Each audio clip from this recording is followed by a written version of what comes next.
Dans IA and Tech Insights par Oussema Toumi, un espace où l'intelligence artificielle, la technologie et l'innovation concrète se rencontrent pour transformer les secteurs de demain. Aujourd'hui, on plonge dans l'automatisation des interactions par téléphone grâce à l'IA. On a des sources assez techniques là qui décrivent un processus, un workflow et la technologie derrière, Retail AI.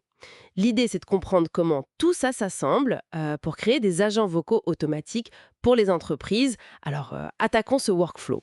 Comment ça se passe concrètement pour qualifier des prospects? Ça démarre comment? Tout commence souvent avec une info simple, genre une nouvelle ligne dans un Google Sheets. C'est le déclic. Ensuite, bon, il y a une option SMS, un petit rappel au commercial, ok. Mais le truc important, c'est l'appel. Après un petit temps, un appel automatique est lancé au prospect. Et ça passe par Retail AI, mais c'est orchestré par un outil comme Anyten, c'est ça? Exactement, NN. C'est un peu le connecteur visuel, quoi. Pas besoin de coder des heures. Et ce qui est fascinant ici, ben, c'est ce lien direct. On passe d'une donnée assez statique dans un tableur à une vraie conversation vocale, mais automatisée. Retail AI, c'est pas juste un composeur de numéros, hein. C'est vraiment la voix et une partie de l'intelligence de la conversation pendant l'appel. Leur doc d'intro le dit bien, c'est fait pour ça, pour gérer des appels IA. D'accord. Et ça ne marche pas que pour les appels sortants, j'imagine. Le système gère aussi les appels qui arrivent pour prendre des rendez-vous, par exemple? Oui, tout à fait. Là, le déclencheur, c'est un webhook de Retail AI qui reçoit l'appel. Le système va alors vérifier si le numéro est dans la base, dans Google Sheets. Ah oui.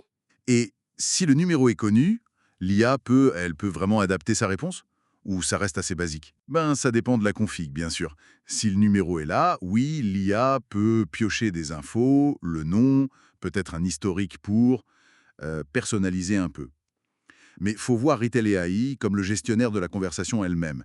Il parle de différentes approches d'ailleurs, soit un flux conversationnel bien cadré, étape par étape, soit des échanges plus libres, un peu comme on parlerait à un chat GPT avec des prompts. Je vois. Et surtout après l'appel, l'analyse est essentielle. Dans l'exemple qu'on a, ils utilisent OpenAI. Pour faire quoi? Pour générer un résumé de la discussion et en sortir les infos clés à partir de la transcription que Retail AI fournit. D'accord. Et cette information, le résumé, la qualification du prospect, elle sert à quoi après? Elle n'est pas perdue, non? Elle retourne dans Google Sheets pour mettre à jour la fiche du contact. Et ça peut aussi déclencher d'autres actions, comme envoyer des emails via Gmail, un petit compte-rendu à l'équipe ou une confirmation au prospect, par exemple. Ah oui, on voit bien l'ensemble là. NUTN qui fait le chef d'orchestre, Retail AI pour la partie vocale, Sheets comme base de données, OpenAI pour l'analyse et Gmail pour la com écrite. C'est c'est assez complet comme système. Mais j'imagine qu'il y a des points de vigilance quand on met ça en classe, hein. Le risque principal, je dirais, c'est de sous-estimer le design de la conversation. Pour qu'une IA sonne naturelle et atteigne ses buts, euh, ça demande pas mal de boulot, de tests, d'ajustements. Mhm. Et c'est là que les autres fonctions de Retail AI sont intéressantes. Ils ont pensé à ça. Ils proposent des outils de test, un playground, des simulations. En gros, un bac à sable pour entraîner l'IA avant de la lâcher. Et pour le déploiement, on a le choix. Ses propres numéros ou ceux fournis par Retail. On peut même l'intégrer au système téléphonique de l'entreprise via SIP. Ah, le protocole SIP, oui. Voilà. Il y a même du SMS. Et surtout le suivi, le monitoring, c'est vital.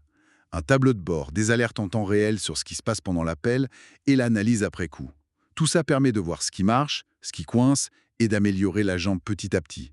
Sans ça, ça peut vite devenir inefficace. Ok, donc si on devait retenir l'essentiel, c'est que ces agents téléphoniques IA, avec des plateformes comme Retail AI et des outils comme N8N pour les connecter, ils permettent vraiment d'automatiser des flux d'interaction client assez poussés, que ce soit en sortant ou en entrant. Le but final, c'est clair, être plus efficace, plus réactif et libérer du temps humain pour des choses plus complexes, quoi. Absolument. Et ça ouvre une question intéressante pour l'avenir, non? Là, on parle beaucoup de qualifier des leads, de fixer des rendez-vous. C'est déjà pas mal. Mais jusqu'où ça peut aller? Est-ce qu'on verra bientôt des IA gérer des conversations beaucoup plus nuancées, qui demandent de l'empathie, de la vraie résolution de problèmes complexes? C'est quoi la prochaine étape pour que ces voix synthétiques soient pas juste efficaces, mais peut-être un peu plus humaines? C'est une vraie question, je trouve.